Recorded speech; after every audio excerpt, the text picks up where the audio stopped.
Okay hi. सो आज का हमारा टॉपिक है ब्रांचेस ऑफ अकाउंटिंग।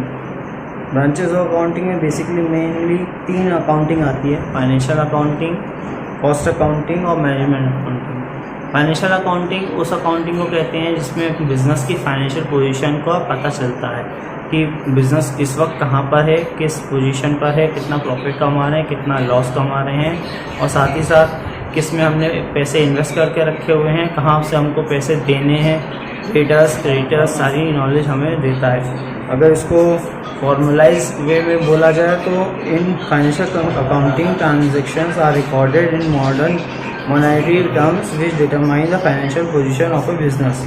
मतलब फाइनेंशियल पोजीशन बताता है बिजनेस के बारे में। ठीक, ये हो गया यहाँ तक फाइनेंशियल अकाउंटिंग का। सेकेंड आ जाता है cost accounting. Cost accounting normally उस अकाउंटिंग में उस जगह होती है जहाँ पे मैन्युफैक्चरिंग यूनिट होती हैं।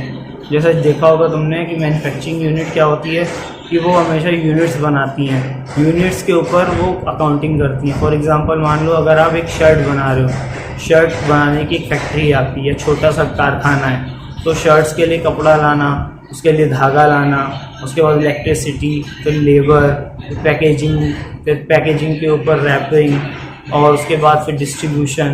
तो ये सारा खर्चा जो है उस कॉस्ट में जुड़ता है, और वो सारा कॉस्ट जुड़ के मिल के एक शर्ट की कीमत निकलती है, तो उसे बोलते हैं कॉस्ट अकाउंटिंग। वो जो भी पूरी प्रक्रिया कहलाती है वो कॉस्ट अकाउंटिंग में आती है। इसका सबसे बढ़िया एग्जांपल ले सकते हो आप, लाइक कंस्ट्रक्शन सबसे बढ़िया एग्जांपल है इसका कॉस्ट अकाउंटिंग का। इसमें जैसे लिखा हुआ है, तो cost accounting per unit cost of the produced product is determined by using scientific method for material cost, labour cost and overheads.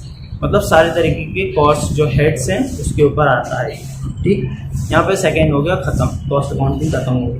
Third आती है मैनेजमेंट अकाउंटिंग। मैनेजमेंट अकाउंटिंग किसे बोलते हैं?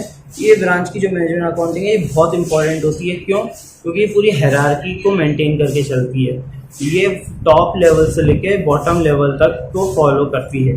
तो ये ब्रांच जो होती है ये हमेशा ये स्पेशल प्लेस रखती है हमारे कमर्शियल एज में, और इसका मेन यूज़ जो होता है वो बड़ी बड़ी कॉर्पोरेट लेवल्स पे होता है, जहाँ पर हम पॉलिसीज़ फॉर्म करते हैं और नए नए पॉलिसीज़ को इंक्लूड किया जाता है, एग्जीक्यूट किया जाता है, उसका फीडबैक लिया जाता है, उससे ऑब्जर्वेशंस लिए जाते हैं कि क्या चीज़ें हैं जो हमने की तो अच्छी हुई और क्या चीज़ें हैं जो हमसे ख़राब हुई जिसका रिज़ल्ट ख़राब निकला। तो मैनेजमेंट अकाउंटिंग वहाँ पे होता है। अगर अपन फॉर्मल लैंग्वेज में बोला जाए तो this is the main objective of this branch of accounting is to provide information to the management according to its requirement for decision making. सीधे वही मतलब है कि उनके डिसीजन मेकिंग के लिए उनकी रिपोर्ट्स कैसे तैयार करना है वो मैनेजमेंट अकाउंटिंग हमको प्रोवाइड कराती है। इसके अलावा और भी अकाउंटिंग्स की होती है, ब्रांचेस होती हैं जो कि अदर ब्रांचेस में आती हैं, जैसे tax accounting, government accounting, social responsibility accounting और ह्यूमन रिसोर्स अकाउंटिंग।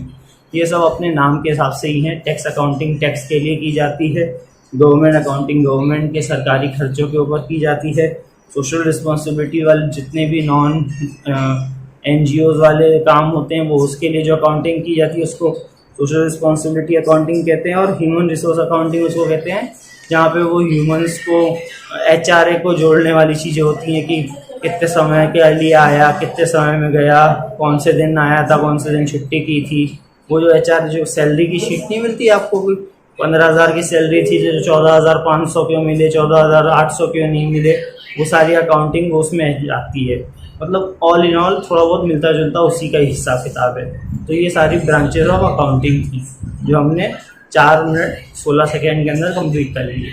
आप इसको शेयर करो, लाइक करो, और अगर नहीं पसंद आता तो डिसलाइक करो, और हमें फीडबैक दो कि हम समझ सके कि हम सही बता रहे हैं या फिर हम गलत बता रहे हैं। बिना फीडबैक के हमें समझ में नहीं आ रहा है कि हम क्या करें।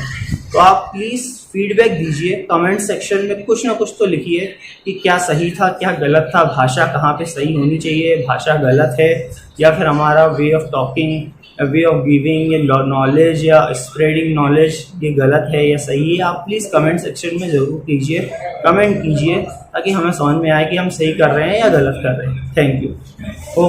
Hope it will be a great day for you and for me also. Have a nice day. Bye.